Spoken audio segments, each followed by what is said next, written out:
Bienvenidos nuevamente. Buena tarde. Estábamos charlando sobre el tema de la luz, ¿no? Clave. Estábamos hablando sobre la calidad de luz y no la cantidad. Y les estaba contando la experiencia que casi que todos los fotógrafos, cuando estamos viviendo el mundo de la fotografía y viviéndola como profesión y y como como proyecto personal, uno tiene, empieza a adquirir los recursos. Comienza a adquirir la cámara, comienza a adquirir el lente, comienza a adquirir el flash. Son tres recursos que uno como que comienza a rondarle la cabeza y a girarle en la cabeza y no lo dejan dormir. Y cada vez que sale por ahí una oferta, uno sigue mirando en Mercado Libre, busca por todas partes, lo persigue a uno todos esos tres elementos todo el tiempo como fotógrafo. El cuerpo, el lente y la luz. Lo persiguen y lo persiguen a uno. Pero entonces vamos a pensar ahora sí no en la cantidad de luz. Porque vuelvo y repito, si yo lleno todo el espacio con la fuente de luz, la obturo y se llena todo de luz, lo ilumino todo el salón, pierdo la narrativa de pronto de un claroscuro, de querer contar algo dramático, pierdo la forma de contar historias, de puntualmente iluminar algo, un elemento y que el otro elemento está en penumbra y que tal vez una parte de ese personaje esté iluminado y sea más dramático, como lo que estamos viendo en el reto de este mes, del día lunes, que es el día de claroscuro y que tendrá que ser dramático. Entonces yo perderé esa narrativa. Entonces tendremos que pensar ahora no en cantidad de luz, sino en calidad. Y para ello vamos a hacer ejercicios, claro que sí, muy puntuales en presenciales de iluminación, es decir, no solo de esquema de iluminación, de cómo ubico yo la luz, el ángulo, y atrás esquema de dos fuentes de luz, de tres fuentes de luz, que con corte de silueta, que recorte el cabello, qué sé yo, con color, uno puede hacer una cantidad de esquemas. Pero aparte de eso vamos a fotografiar con luz de ambiente y vamos a aprovechar la luz de ambiente y tal vez al jugar la luz de ambiente con la luz puntual que uno quiera fotografiar al modelo o al personaje o al elemento, ya juegan más narrativas. Entonces ahí uno tendrá que jugar con la exposición de obturación, el tiempo de obturación y la exposición, es decir, primero exponer la iluminación del entorno y después iluminar lo que uno quiere fotografiar puntualmente. Es decir, iluminar puntualmente lo que uno quiere destacar dentro de ese plano. Vuelvo y repito, es diferente como cuando uno llega a un evento social por primera vez con un flash que lo rebota todo el tiempo al techo y está todo el tiempo rellenando todo el salón, todos los espacios de luz. Ya después uno se compra un disparador y separa el flash de la cámara y creo que le da esa oportunidad. Cuando lo separa de la cámara y la luz, le da la oportunidad de contar un poco más con la luz. ¿Por qué? Porque tú ya te puedes ir un poco más lejos, tal vez un plano más abierto, jugando tal vez con un espacio en negativo o tal vez jugando con una división de tercios y todo el espacio está un poco en penumbra, pero vamos a iluminar a ese personaje que está allá en la distancia con el flash puntualmente. Y si yo tuviera el flash en la cámara, no hiciera puntual al personaje, sino que dirigiría y contaminaría toda la escena con la luz del flash. En ese caso, al separarlo, podré contar. En nuestro caso, podremos contar con iluminación, tanto de los ventanales del colegio, pero si ya no hay luz natural porque está nublado, qué sé yo, hay que estar pensando en todo. Tenemos que llevar dos fuentes de luz para emular la fuente de luz de la ventana y la fuente de luz interna para poder rellenar. Y empezar así a jugar con dos o tres fuentes de luces. Y empezar a jugar con la penumbra, con la oscuridad y querer transmitir con eso también algo nostálgico, porque recuerden que estamos jugando con algo evocador, algo retro, algo vintage, no algo retro. Esto es algo que también es el concepto de retro, es un elemento que se construye hoy en día y que evoca los tiempos antiguos. Y lo vintage es elementos antiguos utilizados en el ambiente de hoy en día, ¿ok? Para que nos quede claro. Entonces, cuando hablamos de retro es cuando, por ejemplo, compramos una tela de hoy en día en un almacén moderno, pero hacemos un corte de ropa antigua y de cualquier época anterior a la nuestra. Entonces, eso sería retro. Pero el vintage es cuando nosotros buscamos un sombrero de época y es el sombrero de época. Y ubicamos un saco de época y es el saco de época. Y todo lo que utilizamos es vintage. ¿Ok? Entonces nos queda claro esa parte. Entonces, si yo quiero hacer ese concepto vintage, evocador, que quede totalmente antiguo, porque estamos haciendo un espacio en un colegio antiguo, con una locación antigua, donde de pronto los ventanales son antiguos, hay que seguir esa línea y entonces vamos a poder jugar con la iluminación puntual de partes donde esa narrativa nos va a funcionar muy bien. Aparte de eso, entonces, ahora sí voy a compartir la pantalla para tener en cuenta, perdónenme un segundito. Perfecto. Muy bien. Minimicemos esto, minimicemos esto. Minimicemos esto. Yo les voy a pasar todo ese material de Creana, no se preocupen. Vamos a tener la clase presencial y en el momento de la clase presencial, ustedes me van a poder pasar las memorias y yo les voy a poder bajar a sus memorias todo ese material. Porque como vimos, aquí lo voy a compartir nuevamente donde está. Este es... este de acá es... Se me fue la toma.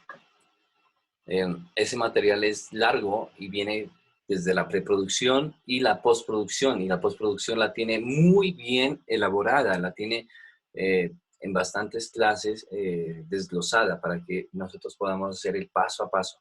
Yo hago una edición un poco más simplificada, que nosotros podamos llegar a resultados más rápidos, pero él lo hace un poco más extenso porque el trabajo de su fotografía fine art lo requiere, claro está, porque no está en una clase de 2 sesiones de 1 hora y media, de 40 minutos, de 2 horas, no, él está en una sesión de 8 horas, entonces puede hacer los videos en recortes para que uno pueda hacer un trabajo óptimo. Entonces yo quiero compartir ese material para que ustedes tengan ese material muy claro.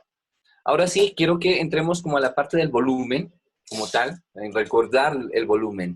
Y lo voy a recordar como el volumen gráfico, el volumen ilustrado, el volumen dibujado, el volumen bidimensional. Y los tipos de sombras que tienen estos volúmenes al proyectar o al proyectarle una fuente de luz a ese elemento. En este caso, es un ejemplo de una esfera. Y vemos que tiene la luz produce sombras, dice aquí, y hay diferentes tipos de sombras. Claro que sí, claro que sí. Por eso lo que decía aquí ya no es lo importante solo la luz, ¿ok? Vamos a pensar ya en la sombra. Y eso es clave, porque entonces esto es súper bonito, porque si no existiera la sombra no pudiéramos contar muchas partes de nuestra historia, de nuestras emociones. Las sombras, de hecho las sombras son las que generan nuestra lectura de nuestro volumen del rostro. Si no tuviéramos sombras, o si nuestras sombras varían o cambian, como nos hemos dado cuenta al momento de disponer, el ángulo de la luz, nuestras sombras cambian y al cambiar nuestras sombras pueden cambiar nuestras lecturas de cómo nos vemos. Nos vemos agradables para una persona o tal vez no tan agradable. Es decir, la lectura de nuestro rostro depende también de nuestras sombras. Por eso la luz frontal que quita toda la sombra, que es muy plana, pues no nos gusta. ¿Por qué? Porque nos quita la narrativa de la sombra. Vemos aquí que la sombra tiene sombras propias y la tiene en la letra D. Miren, aquí, dentro de la esfera, hay una sombra propia, negra. Ok, perfecto, muy bien, está clara. Y hay una sombra arrojada, y es la E. Y en este caso sería una luz que, ¿qué tipo de luz es por la sombra? Miren, la sombra está delineada. ¿Alguien me puede escribir en el chat qué tipo de luz es? Porque la sombra está delineada. Esto es clarito ya. Uno ya sabe qué tipo de luz es. ¿Qué tipo de luz es en el chat? Vamos a leer por acá el chat. Muy bien, quiero reforzar todo esto. Dura, perfecto, Liz. Muy bien, Sandrita, es así. Son luz duras. Perfecto, esto ya queda claro. Nosotros, imagínense, antes de ver fotografía, antes de ver esta clase de fotografía, ¿ustedes pensaban que la luz tenía luz dura y luz difusa? ¿Y pensaban en eso cuando veían el espacio o un retrato o las cosas? Cuando algo iluminaba un elemento, ¿ustedes pensaban, ah, eso es luz dura o es luz difusa? Yo lo dudo. Yo lo dudo porque por experiencia propia, lo digo, nunca pensé cuando veía algo, ah, mira, esa luz deja una luz, una sombra delineada o una luz degradada. No lo pensé hasta estudiar arte. Y ahí ya me di cuenta que la fotografía y la luz y la pintura tienen muchísimo, muchísimo pues de sensibilidad. Uno empieza a ser tan sensible, que empieza a apreciar eso que nosotros no veíamos. Y por eso empezamos a leer el mundo y apreciar el mundo de otra manera, porque somos sensibles. Y al ser sensibles, leemos el mundo de otra manera y entramos y accedemos, como decía Platón, a ver la verdadera realidad, no esa realidad ordinaria, sino el paraíso. Entramos a ver el paraíso. Cada vez que empezamos a entrar al intelecto, el paraíso se amplía. ¿Ok? Entonces, las luces arrojadas, la E, la sombra arrojada, perdón, la E, la que va a quedar en el espacio, la que no está dentro del sujeto o del elemento. Recuerden que la propia es la que yo tengo, por ejemplo, que se proyecta en mi nariz, la que se proyecta en mi boca, la que se proyecta de la sombra de aquí de las gafas, la que genera mi volumen, son mis sombras propias. Las que se arrojan tal vez son las que quedan acá atrás, la que mi mano o la de la acá atrás, miren acá atrás hay una sombra, a esta que está acá atrás, es la que arrojo. Pero aparte de eso, no están solo esas dos, miren, está la penumbra. Y la penumbra es un punto intermedio entre la sombra dura que está dentro, que estoy yo en mi sombra propia, y la parte de iluminación. Es decir, como que en esta parte no hay penumbra, miren. Como que en esta parte hay penumbra y como que en esta parte de acá abajo del cuello, como que hay sombra, pero como que en esta parte hay penumbra, como que antes de llegar a la sombra hay penumbra. Acuérdense en esa palabra. Antes de llegar a la sombra hay penumbra. Y esto es muy poético porque si lo podemos aplicar para muchas cosas en nuestra vida.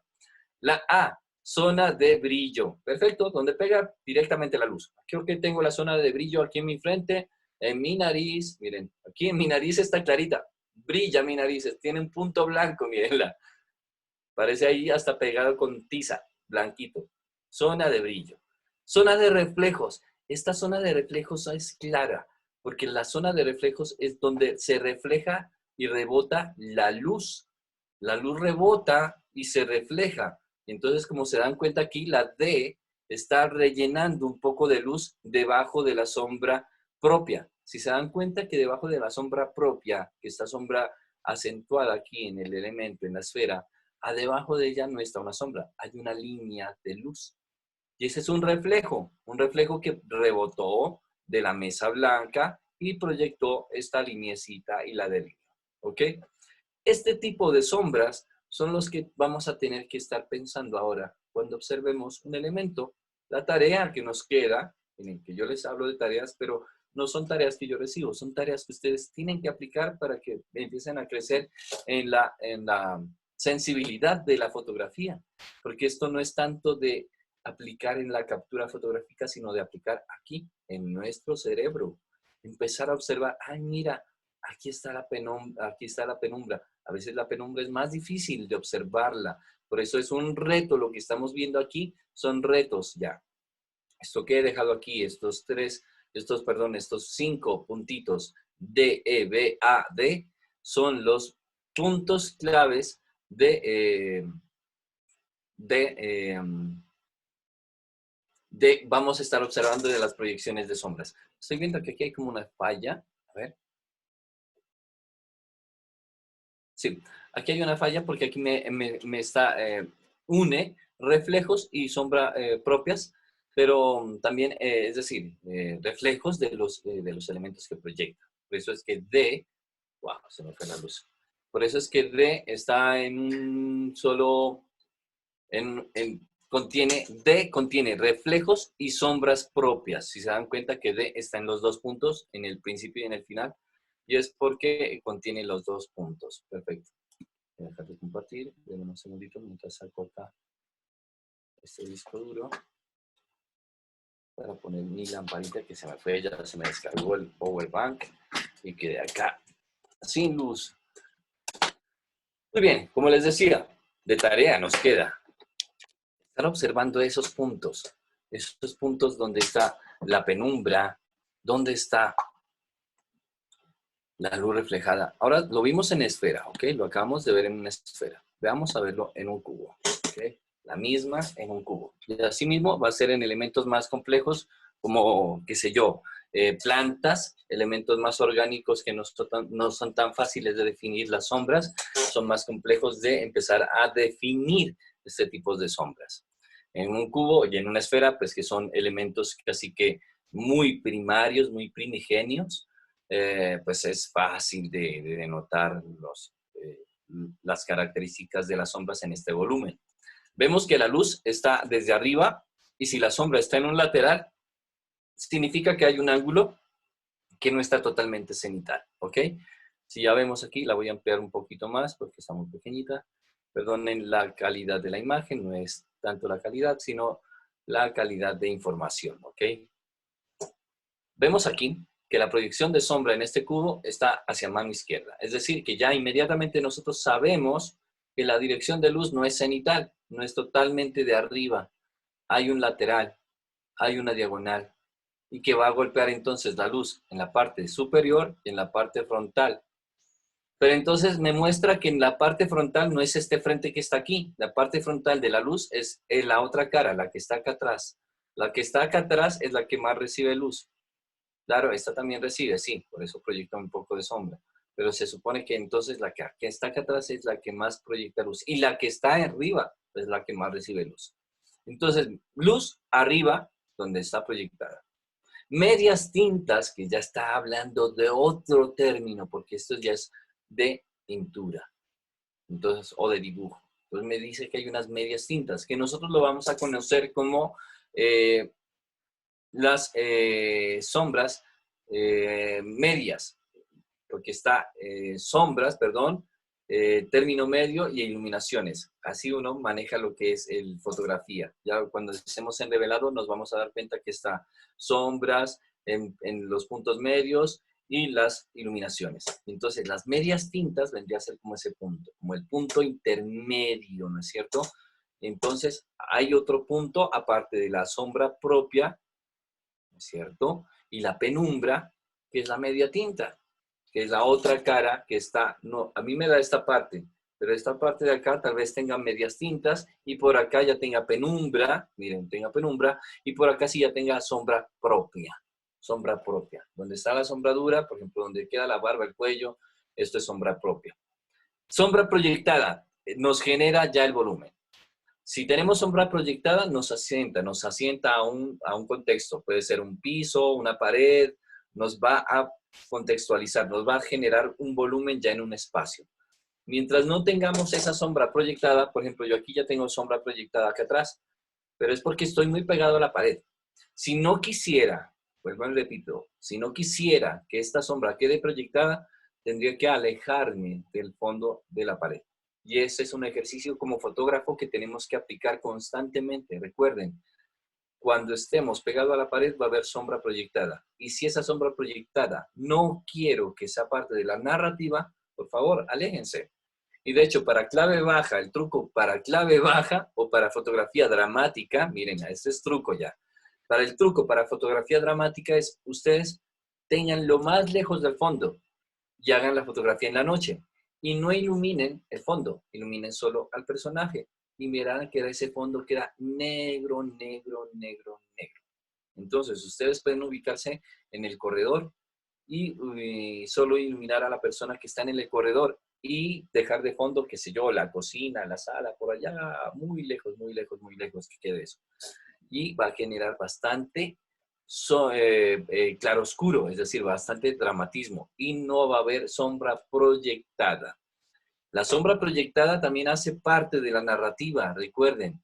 La sombra proyectada es otro elemento que forma parte de la composición. Entonces, si yo no soy consciente de esa sombra que se proyecta y está dentro de la fotografía, pero yo no fui consciente y está ahí formando parte, que es por lo general cuando uno está tomándose fotografías por primera vez y se arrima a una pared, uno no es consciente de la sombra. Vaya y venga qué sombras salen ahí.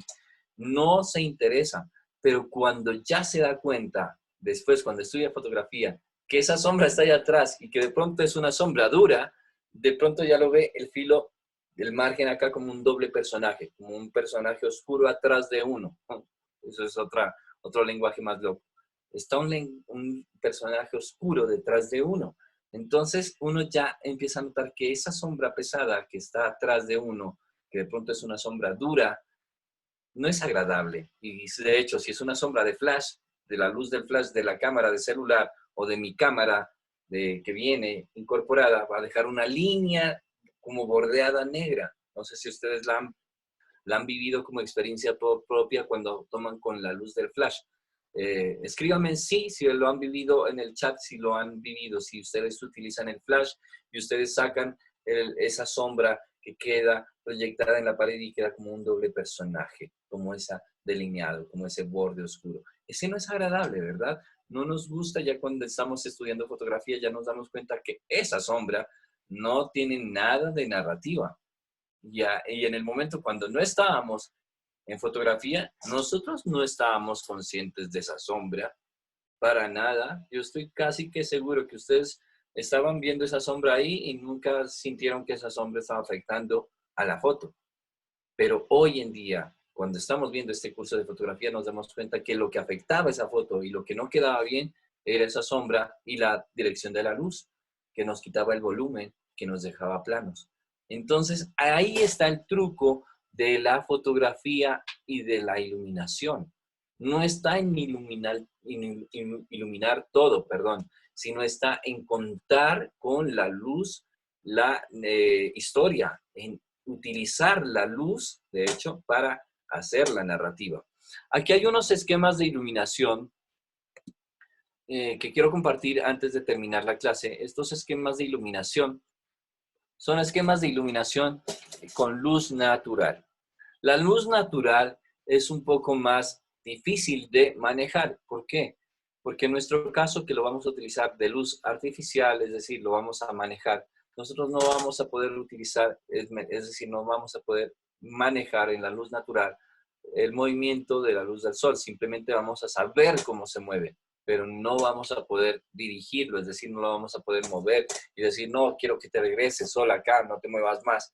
No, él se sigue moviendo. Entonces hay un factor clave en la fotografía de luz natural, que sí, es la primera fuente de luz que nosotros tenemos para hacer fotografía. Sí, es la primera fuente de luz que nosotros tenemos cuando no tenemos un recurso de luz artificial. Entonces, luz natural es lo primero. Pero lo difícil, vuelvo y repito, es que nosotros no contamos que no podemos disponer que el sol se quede quieto o regresarlo a un ángulo que queremos. Simplemente sabemos, y esto es una ventaja también, que sabemos en qué momento se está desplazando y hacia dónde se está desplazando y cómo se está desplazando. Entonces, aprovechar ese momento justo es clave. En este caso, estamos viendo un plano medio corto y vemos una iluminación frontal, casi que muy frontal. Miren que la sombra no está proyectada hacia los laterales. Entonces la luz del sol viene de arriba, casi que un picado es picado, sí, pero no es totalmente cenital, pero va muy puntual al rostro. Y vemos que el fondo es un fondo duro y es un fondo sólido. De aquí lo vamos a denominar así. Cuando el fondo no es blanco, ¿ok? Cuando el fondo no es blanco, es un fondo sólido. Y de aquí en adelante, traten de encontrar, cuando estén en locación exterior, fondos sólidos. Bueno, también en interiores, porque si estamos con ventanales, lo más seguro es que los ventanales tengan o presenten también qué sé yo, alguna contraluz. Entonces, si la contraluz es parte de la historia, bien, pero si no, tratemos de buscar un fondo sólido. Es decir, que no queden vacíos, sino que miren, hay árboles, hay montañas, es un fondo sólido, ¿ok?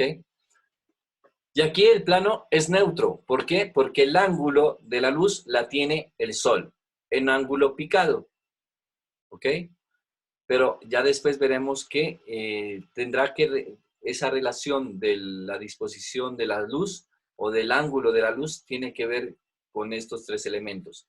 Ser retratado o elemento fotografiado, fotógrafo o cámara fotográfica o fuente de donde vamos a obturar, y la fuente de luz. Estos tres elementos, si uno de estos tres se llega a mover en ese esquema, pues cambia el esquema. Si nosotros nos movemos o nos inclinamos un poco, el esquema cambia. Por más de que la fuente de luz siga ahí, nosotros hemos cambiado el esquema de luz. Entonces, para tener en cuenta eso, claro. Vamos a ver, espacio abierto, perfecto. Esa fotografía que acabamos de ver, es decir, esta de aquí, fue tomada así. Vemos que él ubica un vacío acá al lado frontal del personaje, es decir, que no haya árboles, que no haya obstrucción, que no hayan cosas aquí arriba, que entre totalmente la luz directa hacia el personaje. Y que los árboles, la contaminación y las montañas y todo lo que queremos, que elementos de contexto queden es hacia atrás, lo que decíamos, es un fondo sólido. ¿Y qué me muestra aparte de eso? Que me muestra una hora dorada. Me muestra aquí la fuente del sol, miren. Es decir, que utilizó un contraluz. Vamos a verlo de nuevo. Aquí está, acá atrás está. Delinea un poco aquí el cabello con ese color dorado súper bonito. Empieza a delinearlo, miren. En nuestro caso podemos hacerlo con luz artificial. Claro, todo esto es más fácil. En luz artificial nosotros podemos dirigir la luz, moverla, quitarla, ponerla a nuestro gusto. Por eso es mucho mejor la luz artificial para poder hacer disposición de luz. Listo. Y la fuente de luz en general del ambiente, pues es la que le da todo al rostro. De pronto va a quedar un poco oscura, profe, porque yo me he dado cuenta que cuando estoy en contraluz, él queda silueteado y va a quedar en sombra. Posiblemente, sí. Pero no se preocupen, dado el caso que si ustedes están trabajando con formato RAW, ustedes van a poder revelar digitalmente, es decir, alzar sombras, y al alzar sombras, esa parte oscura va a quitarse, ¿ok? Muy bien. Segundo, fondo sólido. Perfecto, miren, fondo sólido. Vuelve, plano americano. ¿Por qué utilizo plano americano? Porque tiene una canasta. Miren, la canasta le genera que no pueda cortar a plano medio. Él no puede cortar a... Bueno, puede, poder puede. Pero al cortar el plano medio, pues dañaría el plano figura, el plano, perdón, al cortar el plano medio, cortaría la canasta y nos cortaría parte de la historia. En cambio, en plano americano, miren cómo queda. Nos está contando toda la historia. Y vuelve y juega. ¿Qué pasa con el fondo sólido? Nos da precisamente esa solidez de no quedar el personaje flotante en un fondo blanco que queda muy destellante, muy destellante. Y aquí nos dice que el sol está en un lateral y que la fuente de la luz entra también del vacío, que como vimos está aplicado de la misma manera que esta. En el otro lado, lo único que cambió aquí, en este, del uno al otro, perdón, de este a este otro, es que el sol no está atrás, sino a un lateral, a un costado. No está totalmente lateral, perdón, no está totalmente atrás. Y entonces, ¿qué pudo haber hecho? Pudo haber girado al modelo y él se pudo haber girado y el sol ya no quedó atrás totalmente, sino a un lado, miren.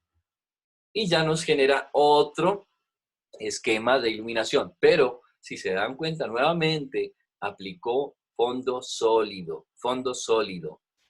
Es decir, fondos con elementos atrás, árboles, montañas. Ojo, esto estamos hablando de fine art con luz natural, ¿no? Fine art con luz natural en ambiente natural. no con casas. Bueno, podrán haber casas, pero en este caso pues, estamos hablando en campo abierto, que de pronto no tengamos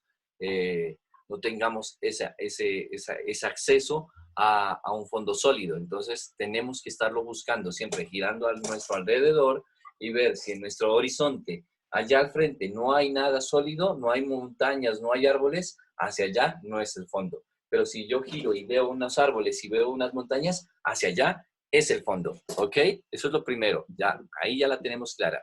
Perfecto, un poco de luz lateral, miren, aquí está el formato RAW con todas las sombras, después lo revela y se nos empieza a estallar un poco, un poco. Así que tener en cuenta también con ese relleno de luz, ya después lo vamos a rellenar con un flex en la producción, si es que acaso ya hacemos con la producción con luz natural, que es más complejo. Bueno, y repito, es más complejo porque el sol se está moviendo y en el rato que se mueva, pues nos toca también nosotros mover al modelo. Si ya la luz está un poco arriba, cenital, ya el rostro del modelo no va a estar mirando hacia el frente de la cámara, sino va a ver hacia la luz del sol. Y ya mi cámara no va a estar de frente, sino voy a estar por encima, casi que cenital, buscando un plano neutro, como si estuviera de frente. Es decir, me adapto al ángulo de la luz del sol. Esto es lo que decíamos del contraluz. Miren, solo queda silueta, mucha silueta, muy sombreado, y el fondo totalmente estallado. Perfecto, vamos a ver, se me va a acabar el tiempo. Estoy cerrando con esta parte de luz natural. Muy bien, esto es luz natural cenital, pero con un difusor. ¿Cuál es el difusor? La nube. Pero ¿qué me está diciendo aquí? En este, si está nublado al mediodía, me dice en uno, es una muy buena luz porque es una luz suave, no está estallada, no es una luz dura, no me va a generar de pronto esos ojos chinos, pero en este caso no está bien la posición de mi ángulo con respecto al rostro. ¿Por qué? Porque el ángulo del rostro de ella está totalmente, es decir, la luz le está llegando cenital y esa luz cenital me genera estas ojeras y estas sombras o esta penumbra en sus ojos. Si se dan cuenta, en la cuenca de los ojos hay penumbra, como si tuvieran unos anteojos negros, como si fuera un panda. Este es el efecto panda que le llamamos. Cuando hay al mediodía, está en la luz que generan las sombras panda. Y entonces, ¿qué necesitamos hacer? Precisamente que cambie el ángulo del rostro. Que el rostro ya no se dirija hacia la cámara, sino hacia la luz del sol. Sube, mira la luz del sol y cambia la dirección de la luz y ya no es unos sombra panda. Y entonces yo también no tengo que hacerla directa de así neutra, sino que me alzo un poquito, me levanto un poquito para hacerlo picado, pero ya no queda picado, sino queda neutro, porque ella ha levantado el rostro. Entonces nosotros no podemos dirigir la luz del sol, pero sí podemos dirigir a nuestro modelo y a nuestro cuerpo. Y en ese momento donde generamos ese cambio de esos tres elementos que les decía, que es la luz, fuente de luz, o el retratado, o la cámara, podemos jugar el esquema de luz con luz natural. ¿Ok? Entonces, que sí se puede tomar luz con fotografía al mediodía, sí. Si hay nubes, sí. Y se puede quitar las sombras pandas, sí, con este efecto. Si yo lo tomo directo desde arriba, la fuente de luz así, va a quedar así, sombras panda. Pero si yo le hago ver al modelo la luz del sol, es decir, mira hacia arriba un poquito, levanta la cara, y entonces al levantar la cara ya no le va a quedar cenital, sino le va a quedar frontal, ¿ok? Y de pronto lateral, si gira un poquito la cara, le va a quedar lateral, le va a quedar un claro oscuro. Y entonces la toma yo no la voy a hacer desde acá abajo porque solo voy a quedar el cuello. Me levanto en picado y le hago el rostro. ¿Ok? Estos ya son trucos que lo veremos en producción y en producción con luz natural. Pero me quería despedir con esto. ¿Por qué? Porque esto nosotros lo vamos a poder hacer o vivir o experimentar con la práctica en la luz artificial, es decir, en nuestra práctica de luz artificial. Y se los voy a mostrar, es decir, vamos a imitar la luz del sol, el ejercicio que miramos hoy aquí en estas capturas de pantalla. Ese ejercicio lo vamos a imitar con luz artificial y vamos a ver que, claro, al cambiar el ángulo nosotros y al cambiar el ángulo de la posición del rostro, podemos jugar con esa luz del mediodía, pero con, ojo, con nubes, porque si es luz dura, uf, pues va a quedar con los ojitos cerrados, ¿ok? Nada, me despido. Eso es por hoy. La tarea que nos queda, ya estamos cerca de la producción. Este fin de semana no la podemos hacer porque ya estamos muy, muy encima. Y como venimos de Recrearte esta primera semana después de Recrearte, pues la idea es como introducirnos nuevamente y ya la semana que viene, próximo fin de semana, nos vamos a producción. Recuerden, próximo fin de semana, perdón, sino de este sábado, en 8 tenemos la producción. ¿Dónde va a ser? En el Colegio La Merced, ¿ok? Ahí nos vamos a encontrar. ¿A qué horas? 3 de la tarde. Ahí nos vamos a encontrar, ahí vamos a comenzar a organizarnos en un saloncito, vamos a ubicar la mejor ventana, la mejor puerta, vamos a ubicarnos y ahí vamos a comenzar nuestro ejercicio. Yo voy a llevar mi fuente de luz, unas 2 fuentes de luz artificial para jugar un poco con luz puntual, voy a llevar una luz continua y una luz de flash, es decir, un strobit. Recuerden que el strobit es el que saca un solo disparo y la luz continua es la que está constantemente botando el chorro de luz. Esas 2 fuentes de luz son las que nosotros utilizamos para fotografía y nos vamos a dar cuenta que las dos son, pues, podemos generar la misma fotografía, pero al final la luz de strobit va a funcionar para hacer congelados más. Es más asertiva para congelados porque puede llegar a botar un destello demasiado intenso donde nosotros podemos bajar, es decir, subir la velocidad a 1/2000, 1/4000 y no va a quedar oscura, ¿ok? Mientras si tenemos una luz continua y le ponemos una velocidad de 1/2000, tal vez ya va a quedar oscura. Nada, nos despedimos, nos vamos esta noche a descansar, aliméntense muy bien. Recuerden que estamos ahora en segunda dosis de vacuna, según lo que vi. Aprovechemos que los que no nos hemos vacunado, yo no tengo la segunda dosis de Moderna, así que me voy a vacunar la segunda dosis de Moderna por ustedes y por mí. Recuerden que esto es para la comunidad y por todos. Esto no hay que ponerse que, ay, el profe se va a vacunar por el chip y ahora le están metiendo el chip y el profe nos quiere hacer meter el chip a todos. Para nada, para nada. Yo no estoy obligando, simplemente estoy sugiriendo algo que como comunidad debemos tener esa conciencia, ¿ok? Qué gusto volverlos a ver y nos volveremos a ver ya en presencialidad. Chaito, chaito, chaito. Subirán las Gracias, profesor. Muy amable. redes. Gracias. Feliz noche, feliz descanso. Adiós, adiós, adiós. Nos veremos. Chao.